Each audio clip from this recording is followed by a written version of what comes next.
Shalom, selamat malam. Jumpa kembali bersama saya, Dr. Tuluk Marbun dalam acara Sharing and Inspiring. Doa saya ketika saya share firman Tuhan, Anda terinspirasi oleh firman Tuhan. Ya, karena saya percaya di mana firman Tuhan diberitakan, di situ Roh Kudus bekerja. Haleluya. Malam hari ini kita akan melanjutkan eksposisi kitab Filipi. Dan malam ini kita berada di ayat yang ke-12 sampai 17 ya. Sebelum kita mulai pembacaan firman Tuhan, mari kita berdoa terlebih dahulu biar Roh Kudus yang membimbing kita semua sehingga firman Tuhan ini menginspirasi kita dan kita mendapatkan sesuatu dan kita bisa menerapkannya dalam kehidupan kita. Haleluya. Mari kita berdoa. Bapa yang baik, dalam nama Tuhan Yesus kami bersyukur buat malam hari ini kami diberi kesempatan untuk belajar firman Tuhan. Oleh sebab itu biar Roh Kudus yang berkarya di antara hambamu, di antara kami, hambamu yang share firman Tuhan, biar Roh Kudus yang mengurapi, yang membimbing, bahkan memilih setiap kata-kata yang keluar dari mulut hambamu. Sehingga setiap perkataan hamba itu benar-benar di bawah kendali Roh Kudus. Dan firman Tuhan yang diajarkan itu bisa memberkati, menginspirasi setiap orang mendengar. Kapan saja video ini diputar, mereka dijamah, mereka dikuatkan, mereka dihiburkan, mereka diteguhkan, mereka terinspirasi di dalam nama Tuhan Yesus. Haleluya. Kami mau belajar firman Tuhan malam hari ini dalam nama Yesus. Amin. Amin. Seperti yang saya katakan tadi, kita akan melanjutkan pembacaan kita dari kitab Filipi ayat yang 1 sampai ke-17. Kemudian nanti minggu depan kita lanjutkan. Malam ini dari ayat 12 sampai 17 saja. Sekalipun demikian, ada banyak pengajaran firman Tuhan yang bisa nanti kita pelajari dari sini.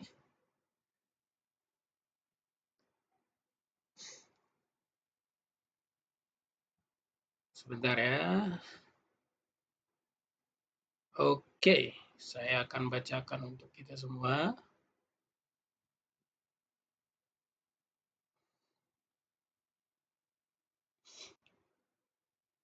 Aku menghendaki, saudara-saudara, supaya kamu tahu bahwa apa yang terjadi di atasku ini justru menyebabkan kemajuan Injil, sehingga telah jelas bagi seluruh istana dan semua orang lain bahwa aku dipenjara karena Kristus. Dan karena kebanyakan saudara-saudara dalam Tuhan telah beroleh kepercayaan karena pemenjaraanku, untuk bertambah berani berkata-kata tentang firman Allah dengan tidak takut. Ada orang yang memberitakan Kristus karena dengki dan perselisihan, tetapi ada pula yang memberitakannya dengan maksud baik.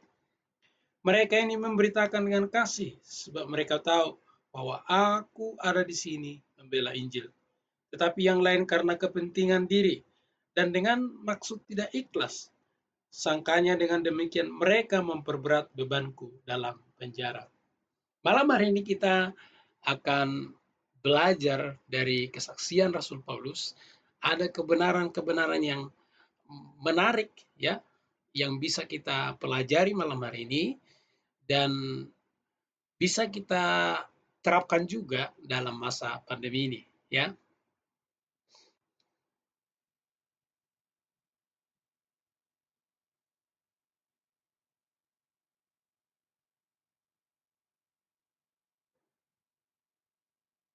Oke, jadi kita akan mulai. Ada beberapa kalimat yang akan kita pelajari di sini ya.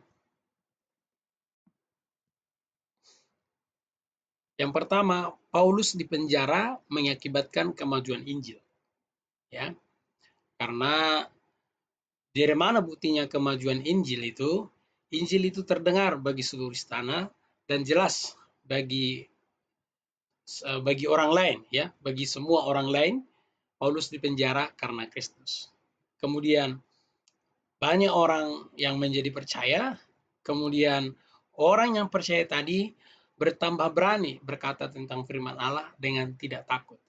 Kemudian di ayat yang ke-15 dan 15 sampai 17 itu saya simpulkan motivasi memberitakan Kristus. Kita mulai dari bagian yang pertama ya. Di sini katakan, aku menghendaki supaya kamu tahu bahwa apa yang terjadi di tasku ini telah menyebabkan kemajuan Injil. Saudara, seperti yang kita sudah pelajari pada latar belakang pada saat itu bahwa Rasul Paulus itu dipenjara jelas karena sebenarnya lebih kepada unsur politik ya. Karena saat itu dia memberitakan Injil, kemudian dia dihasut oleh banyak orang, khususnya mendapat tekanan dari orang-orang Yahudi. Nah, kemudian saat itu Festus ya dan Felix saat itu sebenarnya hanya untuk menyenangkan orang-orang Yahudi pada saat itu menangkap dia, ya, menahan dia maksud saya. Tetapi saat itu Rasul Paulus berniat bahkan sampai membanding. Nah, tentu Rasul Paulus kita tahu saat itu dia bisa melihat bahwa itu adalah satu momen dia bersaksi. Memang kalau kita baca dalam kisah para rasul, dia bersaksi. Ya, dia gunakan kesempatan itu bersaksi, ya. Dia gunakan kesempatan itu memberitakan Injil sehingga apa? Injil pada saat itu terdengar sampai ke istana. Artinya apa? Rasul Paulus tidak melihat masalahnya itu sebagai masalah yang besar, tapi dia lihat itu sebagai kesempatan. Sebagai kesempatan bagi dia di mana dia boleh bersaksi tentang Injil. Nah, seandainya saat itu Rasul Paulus tidak tidak ditahan, tidak dipenjarakan, ya, mungkin akan berbeda ceritanya bagaimana Injil itu sampai kepada istana. Tapi kita tahu bahwa saat itu Rasul Paulus kalau kita baca kitab Kisah Para Rasul, dia gunakan itu kesempatan itu ya sebagai kesempatan untuk memberitakan Injil. Itu sebabnya dikatakan ada kemajuan Injil karena apa? Karena Injil itu diberitakan. Nah, kita lanjutkan lagi ya. Jadi sehingga telah jelas bagi seluruh di istana dan semua orang lain bahwa aku dipenjara karena Kristus. Jadi Rasul Paulus saat itu dipenjara jelas karena pemberitaan tentang Kristus, yaitu pemberitaan Yesus Kristus yang mati dan bangkit dari antara orang mati. Ya, kalau kita lihat kalau saudara-saudara waktu bisa membuka kisah para rasul, baca bagaimana dia bersaksi, dia gunakan itu sebagai kesempatan emas untuk memberitakan Injil kepada semua orang. Itu sebabnya dia berani berkata, ada kemajuan Injil. Jadi bagi Rasul Paulus, ketika dia dipenjarakan, Injil bukan malah terkungkung. Injil justru bukan malah berhenti. Ini boleh saya gunakan istilah semakin terhimpit, semakin melejit. Justru saat itu pemberitaan firman Tuhan, firman Allah semakin melejit, semakin meluas. Karena apa? Kalau kita perhatikan di ayat yang ke-14. Dan kebanyakan saudara dalam Tuhan telah beroleh percaya karena pemenjaraanku untuk bertambah berani berkata-kata tentang firman Allah dengan tidak takut. Jadi, jemaat di Filipi pada saat itu, mereka mereka percaya kepada Injil karena pemberitaan Rasul Paulus. Dan ketika Rasul Paulus dipenjarakan, bertambah banyak orang yang percaya. Dan bukan hanya itu saja, jemaat pada saat itu semakin banyak yang berani memberitakan firman Allah tanpa takut-takut. Artinya apa? Karena saat itu karena pada momen itu menjadi topik trending. Jadi saat itu menjadi menjadi momen untuk memberitakan firman Tuhan. Jadi dengan dipenjarakannya Rasul Paulus, justru pemberitaan Injil saat itu semakin meluas. Ya, seperti yang saya katakan tadi, dihimpit justru semakin melejit. Kemudian, tentu apakah semua orang yang memberitakan Kristus ini niatnya baik? Apakah semua orang pada saat itu ya murni? Nah, mari kita lihat selanjutnya di ayat yang ke-15. Ada orang yang memberitakan Kristus karena dengki dan perselisihan, tetapi ada pula yang memberitakannya dengan maksud baik. Jadi ayat 14 mengatakan ada orang masuk dengki, ya. Mereka memberitakan Kristus karena dengki, termasuk perselisihan. Jadi mereka sengaja memberitakan tentang Kristus ya hanya untuk berselisih satu sama lain. Kalau boleh saya sederhana, hanya untuk mau berdebat, ya, berdebat ke sana ke sini ke sana ke sini.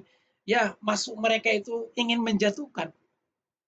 Tetapi sekalipun niat mereka ya niat dengki, ya, sekalipun ya mereka niat berselisih, tetap aja berita tentang Yesus Kristus itu semakin disebarluaskan. Sadar atau tidak sadar mereka memberitakan firman Tuhan juga walaupun niatnya jelek. Ya, tetapi puji Tuhan ada juga pada saat itu ada juga orang yang memberitakan dengan maksud baik. Mereka memberitakan Kristus karena kasih, sebab mereka tahu bahwa aku di sini untuk membela Injil.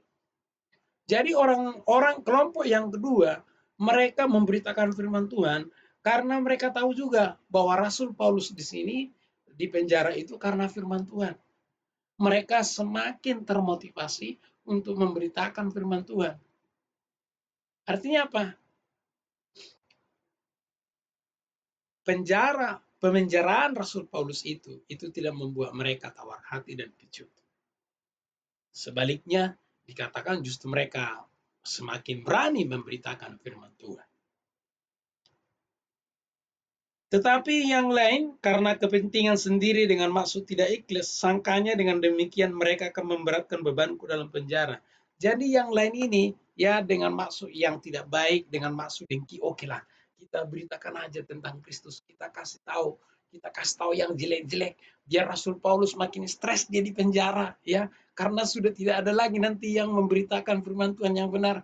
Kesempatan kita ngomongin, ya, kesempatan mereka memberitakan dengan niat dengki. Ya namanya kalau orang dengki kan ya ngomong aja tapi kan niatnya nggak benar. Niatnya hanya untuk menjatuhkan. Kalaupun dia bicarakan, dia hanya untuk ya bagaimana supaya orang tawar hati. Nah, secara tidak langsung saudara, kita bisa melihat seperti pernyataan Rasul Paulus itu, Injil itu mengalami kemajuan. Karena apa? Diberitakan kemana-mana. Ya, tadi saya sudah jelaskan, banyak orang percaya dalam Rasul Paulus, ya. Orang yang percaya itu justru bertambah berani berkata-kata tentang firman Allah. Haleluya. Jadi ini pemenjaraan Rasul Paulus ini benar-benar seperti firman Tuhan yang tertulis segala sesuatunya mendatangkan kebaikan, ya. Jadi saat itu kita bisa melihat saudara-saudara ada kemajuan, ya, ada kemajuan.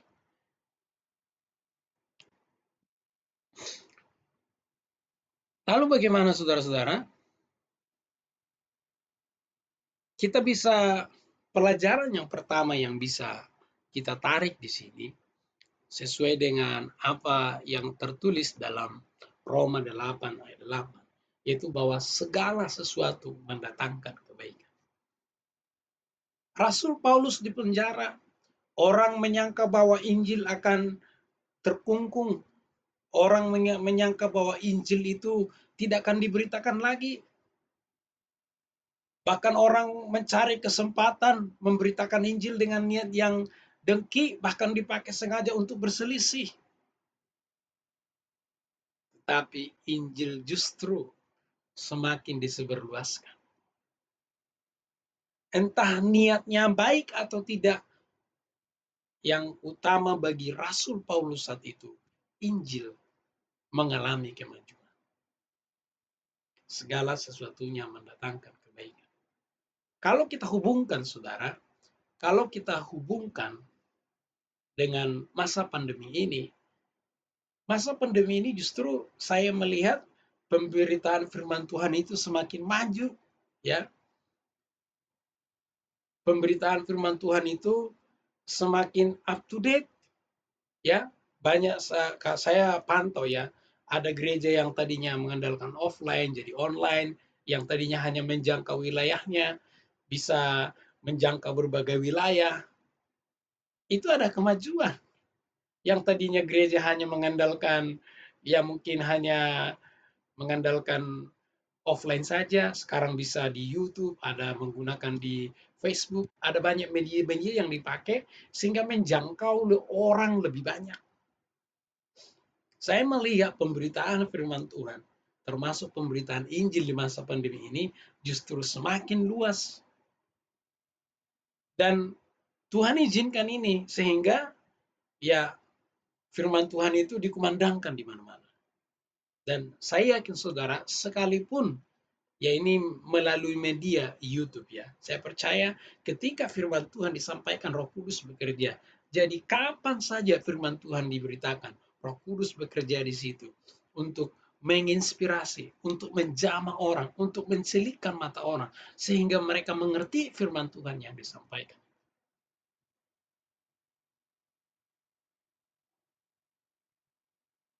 Yang kedua, yang kedua yang bisa kita terapkan di sini yaitu memperkatakan firman Allah dalam konteks memberitakan firman Allah. Kita melihat di sini Rasul Paulus, ya, Rasul Paulus di penjara, otomatis ya harusnya cute, ya, tapi justru jemaat di situ semakin berani memperkatakan firman Tuhan. Terlepas, ya, terlepas dari orang-orang yang dengki itu, tapi jelas ada orang yang berani memberitakan firman Tuhan karena mereka menyadari bahwa Rasul Paulus itu dipenjara karena Injil. Nah, kita pun, saya percaya saudara-saudara, kita bisa dengan masa-masa pandemi ini kita pakai sebagai kesempatan kita untuk berbagi firman Tuhan.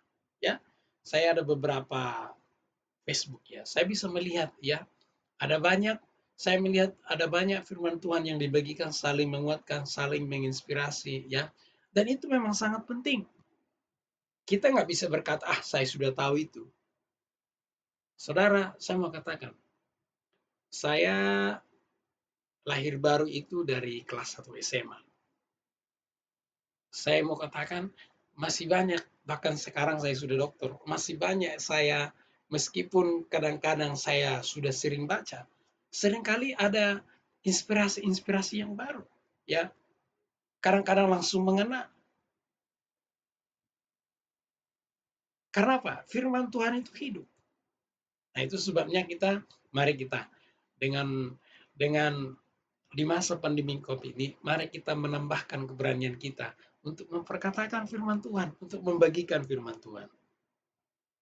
Ya, siapa tahu, saudara-saudara, saya ingat selalu begini, ya. Memang ini saya belajar itu di dunia training, tapi saya bisa terapkan kepada pemberitaan firman Tuhan. Ada satu trainer saya berkata demikian saat itu. Sebenarnya tidak ada ilmu yang tidak berguna. Selama Anda membagikan ilmu itu, akan ada orang yang mempelajari ilmu itu. intinya berbagilah. Nah, itulah yang dia sebut pada saat itu. Nah, apa yang kita tangkap dari pernyataan salah satu trainer saya ini, yaitu adalah berbagi. Mari berbagi firman Tuhan. Mungkin firman Tuhan yang Anda berikan itu tidak menginspirasi si A, tapi si B dan si C menginspirasi.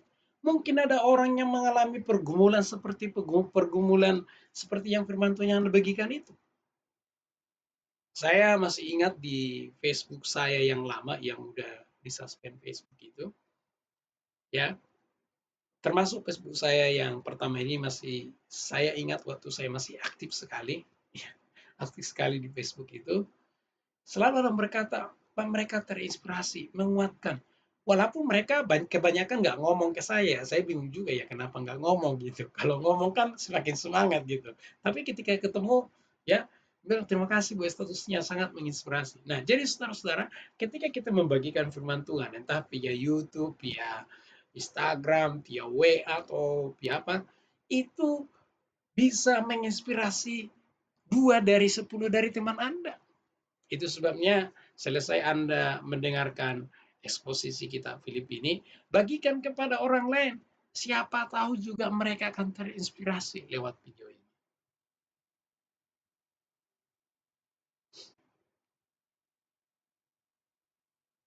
Yang ketiga, yang pertama tadi, segala sesuatunya mendatangkan kebaikan ya. Yang kedua, kita semakin berani memperkatakan firman Tuhan. Yang ketiga, mari kita menjaga motivasi kita. Ya, motivasinya. Saya boleh share sedikit ya terkait dengan channel saya yang baru ini. Saya awalnya buat ya saya kan trainer ya berpikir oh iya kalau saya buat di channel saya yang lama itu kan lebih kepada trainer kayaknya beda beda audiens gitu. Oke saya buat aja. Awalnya begitu saja. Itu sebabnya sempat terhenti kemudian saya mulai berpikir ya saya ini banyak ilmunya kok saya nggak pakai ya. Gitu. Lalu saya berpikir, oke, kalau saya buat apa? Saya mulai berdiskusi dengan diri saya sendiri. Ya, saya buat apa? Kemudian saya berpikir, oh iya ya, saya ingat, ya ini lagi, ada satu teman Facebook saya, dia bilang begini, Pak Marbun, dia bilang, saya suka gaya Pak Marbun. Dia bilang, doa saya kepada Pak Marbun, supaya Pak Marbun itu membawa satu warna tersendiri baik dibilang teologi. Memang saat itu yang saya dominankan teologi kan. Lalu saya berpikir, ya juga ya. Seperti yang saya sudah jelaskan sebelumnya, saya kuliah doktor tinggi-tinggi, kalau tidak berbagi manfaat untuk apa? Semakin ke sini, semakin Tuhan memberikan pencerahan kepada saya. Bahkan saat itu saya merasa, oh ya, ini adalah pelayanan saya. Nah itu sebabnya ketika saya menyadari bahwa channel ini adalah salah satu pelayanan saya mulai membuat renungan pagi salah satunya. Itu akan mendorong saya belajar firman Tuhan terus, ya. Nah, itu sebabnya setiap hari saudara-saudara saya berdoa buat subscriber saya supaya channel saya ini memberkati banyak orang. Jadi motivasi saya bukan hanya sekedar menerapkan ilmu tadi lagi, tapi sekarang motivasi saya benar-benar hanya melayani karena ini salah satu model pelayanan saya saat ini. Jadi saudara-saudara, motivasi kita ini, ya, motivasi kita memberitakan firman Tuhan. Lagi-lagi saudara, tentu akan ada selalu motivasinya yang baik dan tidak baik. Tapi apapun motivasinya, seperti yang dirasakan, intinya adalah Injil mengalami kemajuan. Jadi saudara-saudara, Malam hari ini kita belajar dari kesaksian Rasul Paulus. Yang pertama yaitu segala sesuatunya mendatangkan kebaikan. Termasuk masa pandemi ini kita bisa melihat ini mendatangkan kebaikan bagi gereja, mendatangkan kemajuan bagi pemberitaan firman Tuhan. Yang kedua, saya melihat semakin banyak orang yang berani membagikan firman Tuhan. Ya, mari kita berbagi firman Tuhan karena mungkin bukan si A yang terinspirasi, tapi si B. Oleh sebab itu, mari kita tetap memberitakan firman Tuhan dengan motivasi, yaitu melayani Tuhan. Ya, Tuhan terlebih dahulu melayani kita, maka kita melayani Tuhan. Terima kasih saudara-saudara. Terima kasih sudah menyimak uh, eksposisi malam hari ini. Mari kita berdoa. Bapa yang baik, dalam nama Tuhan Yesus, hamba bersyukur malam hari ini Roh Kudus sudah menolong hamba untuk membagikan firman Tuhan. Berdoa ya Tuhan, biarlah kami belajar dari kesaksian Rasul Paulus bahwa masa pandemi ini kami boleh gunakan sebagai momen untuk memberitakan Injil, memberitakan firman Tuhan kepada orang-orang yang membutuhkannya. Biarlah kami juga Tuhan semakin hari semakin berani memperkatakan firman Tuhan, karena mungkin kami tidak tahu entah si A atau si B yang membutuhkan. Oleh sebab itu biarlah motivasi kami tetap, yaitu kami mau memberitakan dengan motivasi melayani, karena Tuhan terlebih dahulu melayani kami. Hamba berdoa ya Tuhan buat seluruh umat-umat Tuhan yang ada di Indonesia bahkan di dunia ini. Biarlah kami semuanya mau seperti Rasul Paulus melihat ini sebagai kesempatan bagi kami untuk memberitakan Injil bagi orang yang membutuhkan, untuk memberitakan firman Tuhan bagi orang yang membutuhkan, dan semua motivasinya hanya melayani Tuhan karena Tuhan terlebih dahulu melayani kami. Kami berdoa juga ya Tuhan buat bangsa dan negara kami ini ya Tuhan. Kami serahkan bangsa kami ini, negara kami ini ke dalam tangan pengasihan Tuhan. Biarlah Tuhan yang berdaulat lagi bagi bangsa kami ini. Biarlah kehendak Tuhan yang terjadi bagi bangsa kami ini. Biarlah pemerintahan kami mulai dari Presiden kami Pak Jokowi sampai jajaran RT dimanapun berada. Biarlah semuanya memimpin dengan hikmat yang daripada takut Tuhan. Sehingga bangsa kami ini ya Tuhan menjadi bangsa yang takut akan Tuhan. Sehingga bangsa kami ini ya Tuhan menjadi bangsa yang damai, yang makmur dan adil sesuai dengan Pancasila di Indonesia ini ya Tuhan. Terima kasih Tuhan Yesus, terima kasih. Kami berdoa juga ya Tuhan buat saat ini orang-orang yang sakit dimanapun mereka berada. Hamba berdoa biarlah oleh bilur-bilur-Mu mereka disembuhkan. Mereka yang sakit disembuhkan. Mereka yang susah Tuhan hiburkan. Mereka yang berbeban berat diberi kelegaan. Mereka yang berputus asa diberi pengharapan. Mereka yang letih lesu diberi kesegaran yang baru. Terima kasih Tuhan, terima kasih. Secara khusus sama berdoa ya Tuhan buat audiens subscriber yang ada di sini, dimanapun mereka berada, siapapun mereka mau berdoa Tuhan, biarlah mereka aman dalam perlindungan Tuhan, bersuka cita dalam pemeliharaan Tuhan. Hamba berdoa biarlah mereka semakin hari juga semakin bertumbuh dan semakin cinta akan Tuhan. Diberkati pekerja mereka, diberkati kesehatan mereka, diberkati keluarga mereka. Terima kasih Tuhan Yesus, terima kasih. Haleluya. Hamba-Mu sudah selesai berdoa ya Tuhan. Oleh sebab itu, biarlah kami yang mendengar ini boleh menerima kasih yang daripada Bapa, pertolongan daripada Yesus Kristus, serta persekutuan Roh Kudus menyertai kami semua mulai hari ini sampai selama-lamanya. Amin. Amin saudara-saudara, terima kasih sudah menyaksikan eksposisi kitab Filipi malam hari ini. Saya merekomendasi supaya saudara-saudara bisa membagikan channel ini supaya semakin banyak orang yang terinspirasi ya. Kalau misalnya Bapak Ibu ada pertanyaan atau komentar, silahkan ya kasih komentar di bawah ini termasuk untuk pengembangan channel ini. Ya. Dan mengingatkan lagi bagi Bapak Ibu yang belum sempat subscribe, silakan ditekan tombol subscribe-nya biar Bapak Ibu tetap bisa mengikuti video-video pengajaran firman Tuhan yang berikutnya, terutama ada renungan pagi ya. Setiap hari dari Senin sampai Sabtu tayang itu jam 5.15 ya. Kalau misalnya Anda belum bangun, Anda masih tak bisa menontonnya karena tidak dihapus. Oke. Sekian dan terima kasih. Tuhan Yesus memberkati. Selamat malam.